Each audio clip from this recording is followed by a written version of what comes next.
Welcome to the third video in Kickstart Your Confidence. In this video, we're going to get into seeing yourself through the eyes of others.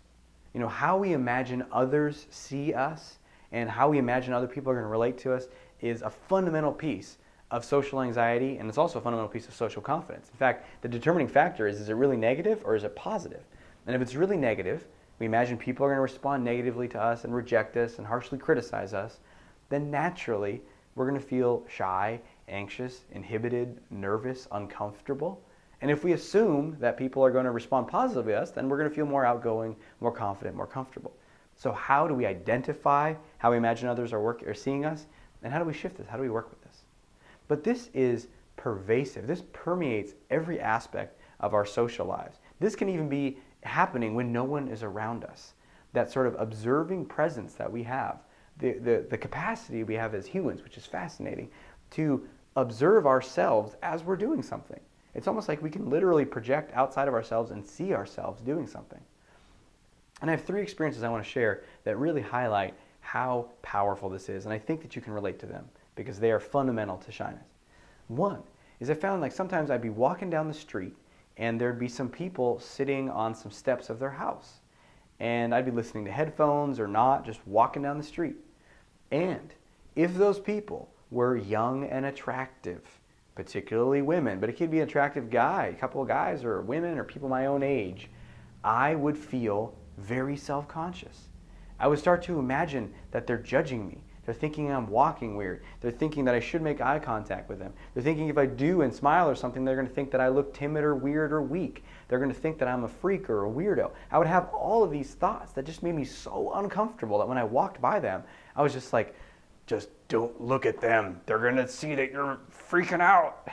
And this is all just from people sitting there on the steps. May or may not have even noticed me. I remember sometimes someone might say hi to me, like, hey, how's it going? You know, and I'd respond, hi or whatever, and then afterwards I'd be like, oh, that was stupid, that sounded too weird, I was too eager, I was too distant, I sounded standoffish, and I'd have all this fear about what they would think of me. That's one powerful experience that I know a lot of people can relate to, and I imagine you can relate to as well. Another one is in the realm of dancing. Oh my God, dancing was out of the question for me for many years, for probably a decade of my life during that shyness. It wasn't until I started to break out of it that I was able to let myself be able to dance. Because dancing is all about how are other people seeing me? I look weird, I look strange, I look too stiff, I look too awkward, I'm doing the same thing too repetitively, there's something wrong with me, right? That's built into that fear around dancing. That's another area. And here's the third one, which I think you can relate to as well, which blew my mind when I started to notice this. And that was I could be alone in my house or apartment, looking in the mirror and saying something or making a certain weird gesture or dancing alone would feel very uncomfortable. It's like my observing part would observe and imagine what other people would think if they saw me, as if there'd be a camera in my house, and then everyone would be laughing at it because it'd be put up on YouTube or whatever. And it sounds crazy, but we have that level of inhibition, that fear that others are going to think negatively of us. And as long as we're stuck in that, then we're going to be trapped in shyness forever. So let me help you learn how to break out of that, starting with this video now. The first thing we have to do is what's happening there when we feel uncomfortable and tense, and all the examples that I listed and all the examples you can think of from your own life, is we are doing one thing. We are assuming disapproval. That means we're assuming that someone is looking at us and judging us negatively.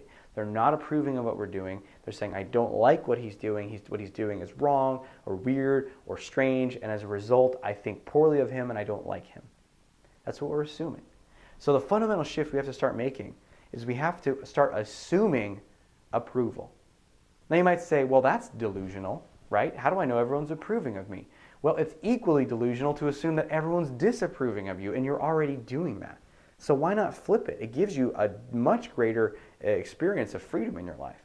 And I started to do that. And so I remember one time I was dancing at Burning Man at a festival. It was a great place to start me challenging and learning some of these new things. And I remember I was dancing and I was having all those fears. Someone's judging me, thinking I'm weird. And I had this moment. I was like, wait a minute. What if they're looking at me with like approval? What if they're thinking like, damn, that guy looks cool when he's dancing? What if they're thinking, I wish I was dancing out there? What if what I'm doing is actually modeling to them, hey, you can do this too? And it just shifted everything for me. And it became like, wait a minute, what if I just focus on that?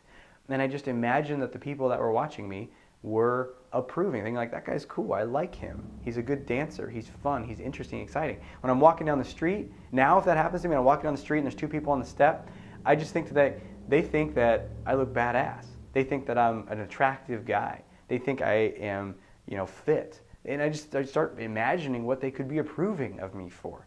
And this relates a lot to the second session from Kickstart Your Confidence about the mirror work and the double column exercise to help shift how you see yourself. Because really what's happening here is what's called in psychology projection. It's coming out of our own mind and we're imagining other people are thinking of us. We're projecting it onto their minds. And if you haven't heard of this concept, it's very powerful and very liberating. It's that your own self-criticisms, I look awkward, I'm not a good dancer, when we imagine someone's thinking about that about us, that we're actually projecting that. It's coming from our own dislike of our own dancing. And if you don't quite get that, that's fine. You'll learn a lot more about that in Confidence Unleashed. But the key here is that it's not necessarily true. In fact, there's a term in cognitive therapy, they call it mind reading. And that is that we assume we know what someone is thinking, like that guy looks weird or he's no good, and then we have an absolute 100% certainty that that's accurate. We're reading their minds with total conviction, when the reality is we don't actually know. And the real reality, and as you start to break out of the shyness, you'll find out people don't focus on you as much as you focus on you. In those situations that I described, those people on the step are probably not even noticing me. And if they do, it's for like a blip in their consciousness. It's a second of their lives. It's not like for the next week or two they're saying, hey, you remember that guy that walked by? Yeah, his gait was strange, or his posture was a little poor. Yeah, I know, I've been thinking about that for the last 2 weeks. That guy's a freak. Who is doing that? No one is doing that. It's absurd. And if they are, they got some issues, right? Or you think about the person who's dancing and someone's, first of all, no one's really paying that much attention to you. And if they are, they could be thinking positively of you. If they are thinking negatively of you, maybe it's their own inhibition. Maybe they're uncomfortable and they don't want to let themselves dance. And so they look at everyone and they say, no, everyone's doing it wrong, but they themselves are too scared to do it. And if they notice it and you're like, oh, look at his dancing. Whatever, I'm going to go get a drink. No one cares that much. No one is obsessed with us as much as we are obsessed with ourselves. And when we start to realize that, it can be very liberating. We can let things go. So some things I want to share as well about others and how we perceive others. And this actually became clear to me pretty recently when I was talking to a client.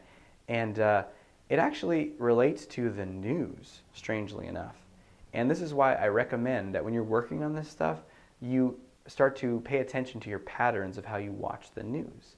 And that is, I have a client, and we were doing some social experiments, which I'm going to get to in the next video, which is all about taking bold action in your life and doing social experiments. But there's a lot of social experiments in Confidence Unleashed. And so he was going through Confidence Unleashed, and he was doing some of these experiments. That means trying something new in the world. And he happened to be living at home.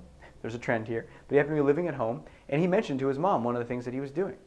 And one of the experiments is it's called Rejection Practice. And you actually go over and ask someone for $100.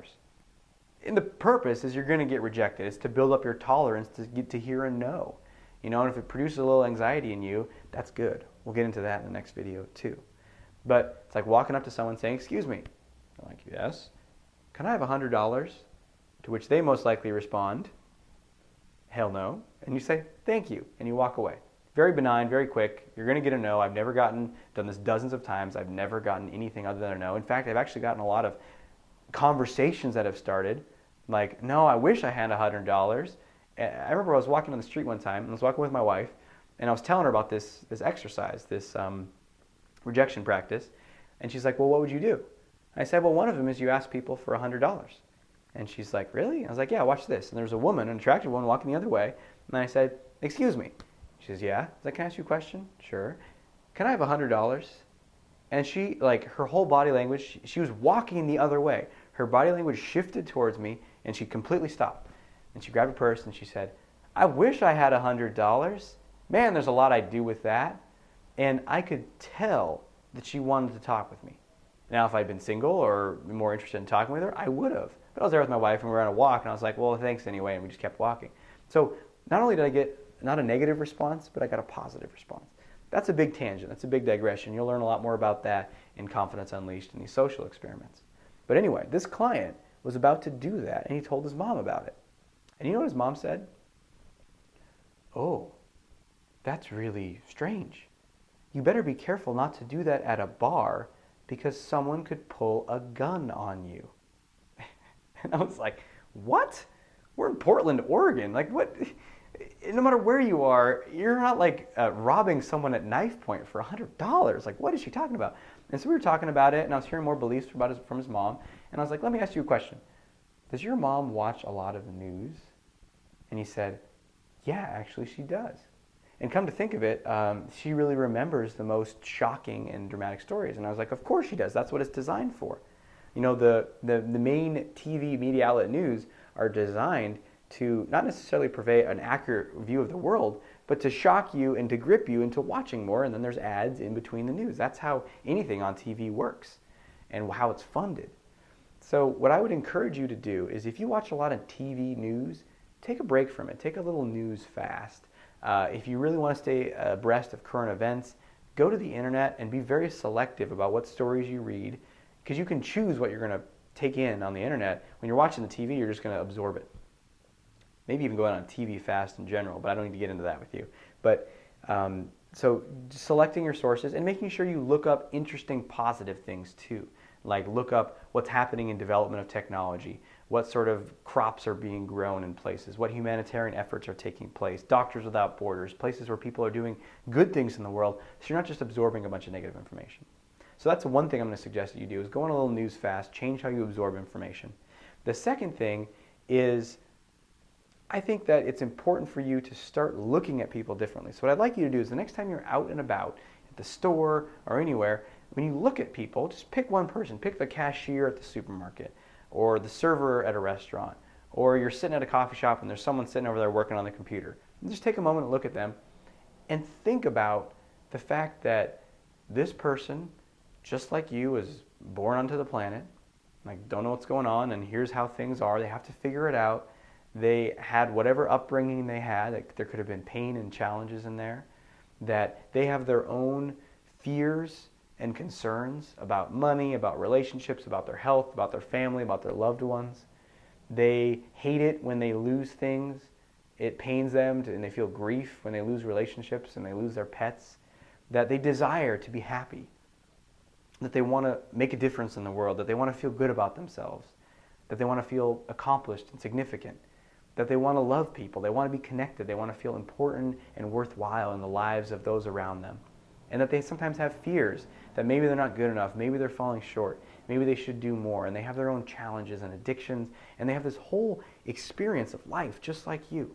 That they're a complete person with all the richness and depth and ups and downs and challenges that go along with that. And they're not just some perfect, I have it all together and I'm going to judge you negatively, you know, slight distortion of a person. That they're a complete person just like you. And the more you can identify that similarity between you and others, the more you can relax and be like, look, no one has got grounds to judge everyone else. We're all just doing the best we can here. So I encourage you to start looking through that lens, through that frame as you go about in your day. And if you really want to learn how to shift this stuff at a deep level, you know what I'm going to say. Because this stuff is still, as much as I'm trying to get into it, I only have a limited amount of time here. And in Confidence Unleashed, we not only have a lot of time, unlimited amount of time, but we also have exercises and workbooks I've designed for you to go through that actually have you make emotional shifts and recondition yourself as you're watching and engaging in the program. And that makes all the difference. So it's not like, oh yeah, maybe I'll try that. It's like, wow, I feel different. Now I'm going to go act differently in my life. So I strongly encourage you, if you want to master this stuff, to get Confidence Unleashed, click below and order it now. And stay tuned for the next video, the fourth and final video in the Kickstart Your Confidence series, which is going to be all about taking bold action in the world. This is where the rubber meets the road, and this is where you're going to be able to see the shifts in your life and how things can accelerate for you. So go ahead and stay tuned, check your email, watch that next video, and I'll talk to you then.